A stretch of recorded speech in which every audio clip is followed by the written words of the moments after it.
সুপ্রিয় দর্শক, ঈদ মুবারক। আপনাদের সবাইকে ঈদের শুভেচ্ছা জানিয়ে এখনকার আলোচনা শুরু করছি। আপনাদের সঙ্গে আছি আমি সিরাজুল ইসলাম। দর্শক, আজ বাংলাদেশে ঈদ উদযাপিত হচ্ছে, ঈদুল আজহা। আপনারা যারা গতকাল বিভিন্ন দেশে উদযাপন করেছেন তাদেরকে তো শুভেচ্ছা জানিয়েছে, আজকেও শুভেচ্ছা জানিয়েছি। কিন্তু এর ভিতরে দুঃখজনক খবর হচ্ছে যে ইরান এবং আমেরিকার মধ্যে আবার কিন্তু সীমিত পরিসরে সংঘর্ষ শুরু হয়েছে। এবং আমি এই মুহূর্তে যখন ভিডিওটা রেকর্ড করছি তখন খবর পাচ্ছি যে ইরান কুয়েতে মার্কিন ঘাঁটিতে ক্ষেপণাস্ত্র হামলা চালাচ্ছে। এর আগে আমেরিকা ইরানের বন্দর আব্বাস বিমানবন্দরে হামলা চালিয়েছে, তার জবাবে মূলত ইরান এই হামলা চালাচ্ছে। এদিকে গত রাতের ভিডিওতে আমি যেটা বলেছিলাম যে আমেরিকা ইরানের কাছে চুক্তির ব্যাপারে প্রাথমিক নথিপত্র পাঠিয়েছে। এর কিছুক্ষণ পরে প্রেসিডেন্ট ডোনাল্ড ট্রাম্প অস্বীকার করেছিলেন যে না, ইরানের মিডিয়াতে যে সমস্ত খবর প্রচার করা হচ্ছে তা ফেক এবং মিথ্যা, ভুয়া। টাইমস অফ ইসরায়েল বলছে যে মার্কিন প্রেসিডেন্ট ডোনাল্ড ট্রাম্প বলছেন ইরানের সাথে আলোচনায় তিনি সন্তুষ্ট নন। টাইমস অফ ইসরায়েল একথাও জানিয়েছে যে ডোনাল্ড ট্রাম্প কয়েকদিন আগে বলেছিলেন ইরানের সাথে চুক্তি আসন্ন, অর্থাৎ যে কোনো সময় চুক্তি হয়ে যাবে। এরপর এখন বলছেন তিনি ইরানের সাথে আলোচনায় সন্তুষ্ট নন। বিশ্লেষকরা এখানে প্রশ্ন তুলছেন যে আসলে ঘটনা কি। বিশ্লেষকদের অনেকেই বলছেন যে ডোনাল্ড ট্রাম্প ঠিকই ইরানের কাছে চুক্তির প্রাথমিক নথিপত্র পাঠিয়েছে, কিন্তু পাবলিকলি অর্থাৎ প্রকাশ্যে তিনি স্বীকার করতে চাইছেন না। এই জন্য এই ভুয়া বা মিথ্যা খবর বা ইরানের সাথে আলোচনায় সন্তুষ্ট নন এই সমস্ত কথাবার্তা বলছেন।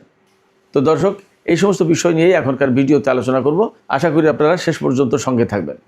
দর্শক, যদি ভিডিও ভালো লাগলে লাইক, কমেন্ট, শেয়ার করবেন আর চ্যানেলটি সাবস্ক্রাইব করে সাথেই থাকবেন। চলুন আমরা বিস্তারিত আলোচনায় চলে যাই।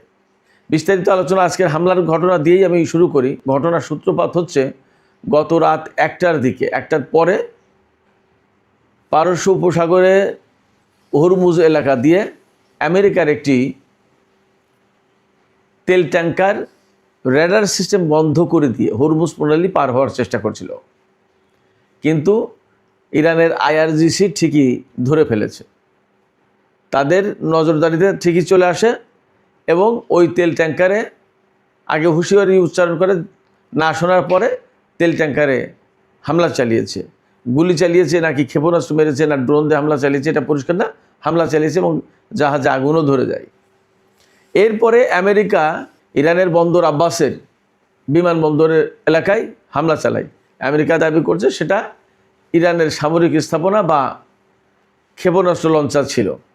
এই ঘটনার পর আইআরজিসির পক্ষ থেকে বলা হয়েছে যে আমেরিকা যে হামলা চালিয়েছে তা কোনো মতেই বিনা জবাবে পার পাবে না। এর ভয়াবহ জবাব দেওয়া হবে, বিনা জবাবে পার পাবে না। এবং এই ঘটনাকে কেন্দ্র করে যদি যুদ্ধবিরতি ভেঙে যায় তাহলে তার দায় দায়িত্ব মার্কিন বাহিনীকে নিতে হবে। এরপরে ভোর 4:50-এর দিকে ইরান আমেরিকান ঘাঁটিতে হামলা চালিয়েছে। প্রথমে খবরটা এসেছে আমেরিকান ঘাঁটিতে হামলা চালিয়েছে। পরবর্তীতে খবর পাওয়া গেল, বা এই মুহূর্তে আমি যখন এই ভিডিও রেকর্ড করছি তখন বিভিন্ন মিডিয়াতে খবর পাওয়া যাচ্ছে, ইরানের মিডিয়া সহ বিভিন্ন মিডিয়াতে খবর পাওয়া যাচ্ছে যে ইরান কুয়েতের আল সালেম বিমান ঘাঁটিতে হামলা চালাচ্ছে।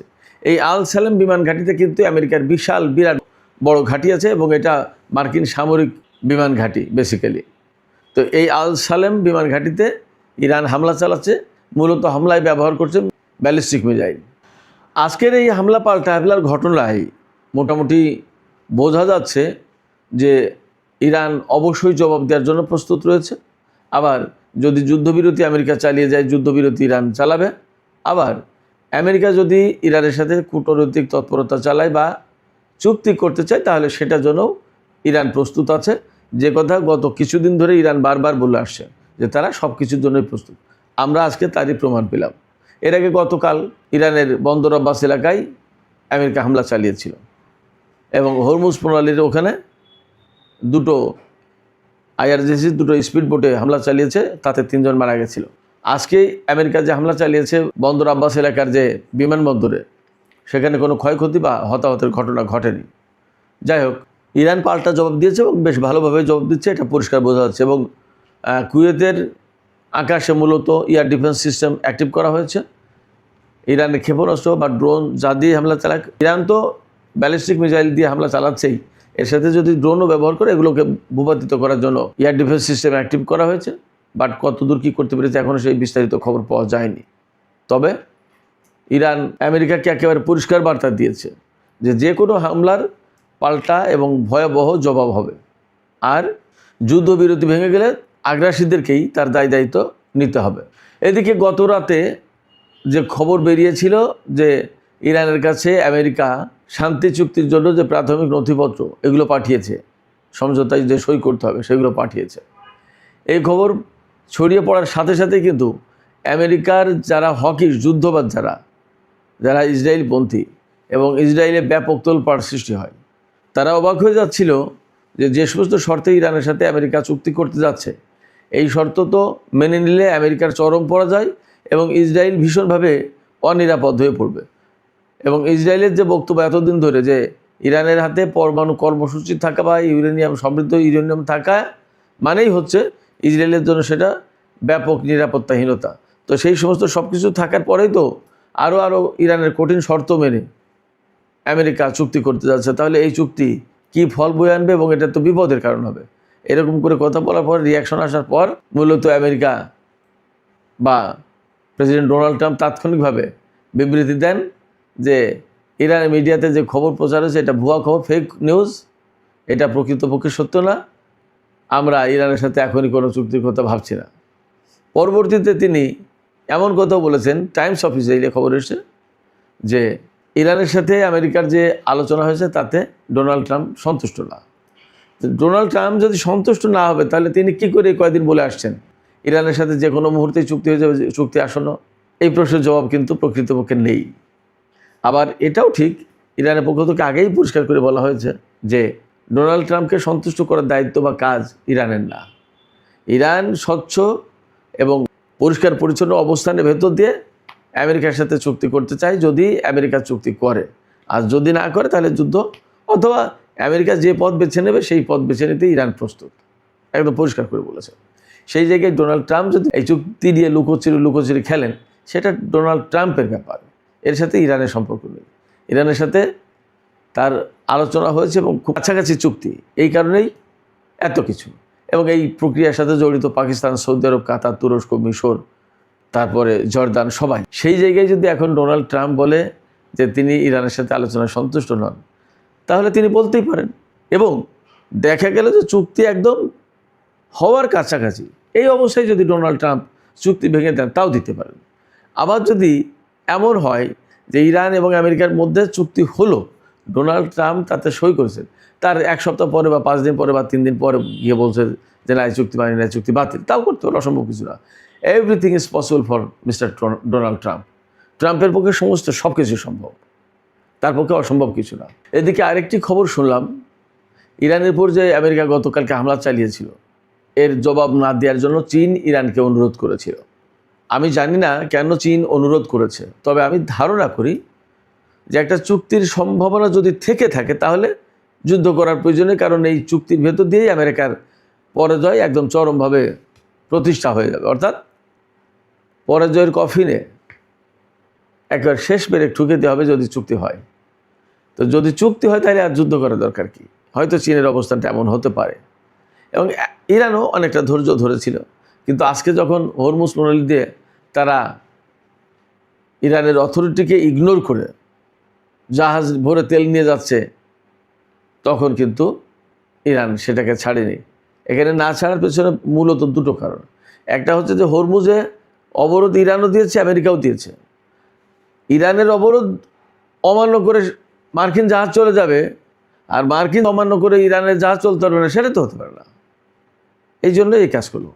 এছাড়া আরেকটা ঘটনা আছে, এই আজকে আমরা যখন কথা বলছি তখন তার কিছুক্ষণ আগে খবর পেলাম যে হরমুজ প্রণালী ম্যানেজমেন্টের জন্য ইরান যে অথরিটি তৈরি করেছে, যে কর্তৃপক্ষ বা একটা কমিটি বা একটা টাস্ক ফোর্স গঠন করেছে, এই কমিটি বা এই ম্যানেজমেন্ট অথরিটির উপরে আমেরিকা নিষেধাজ্ঞা দিয়েছে। আপনি চিন্তা করেন, অর্থাৎ ইরানের এমন কোনো জায়গা নেই, ব্যক্তি নেই, প্রতিষ্ঠান নেই, কোম্পানি নেই যার উপর নিষেধাজ্ঞা নেই। ব্যাপারটা এরকম।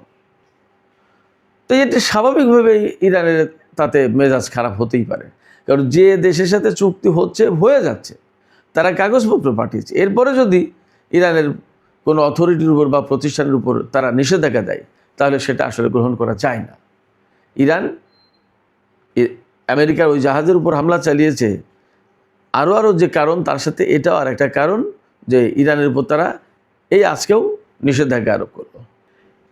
সুপ্রিয় দর্শক, এখনকার আলোচনা শেষ করব। আলোচনার শেষ পর্যায়ে আপনাদেরকে ছোট্ট একটু খবর জানিয়ে রাখি। লেবাননের পরিস্থিতি ভয়াবহ করে তুলেছে ইসরায়েল। অবশ্য লেবাননের যোদ্ধা গোষ্ঠী যারা, তারাও ইসরায়েলকে প্রচণ্ড জবাব দিচ্ছে এবং গত কয়েকদিনে ইসরায়েলের অনেক সেনা মারাও গেছে। আর একের পর এক ট্যাঙ্ক তো তারা ধ্বংস করছে লেবাননের যোদ্ধা গোষ্ঠী, বিশেষ করে নতুন ধরনের যে ড্রোন, সেই ড্রোন ব্যবহার করে।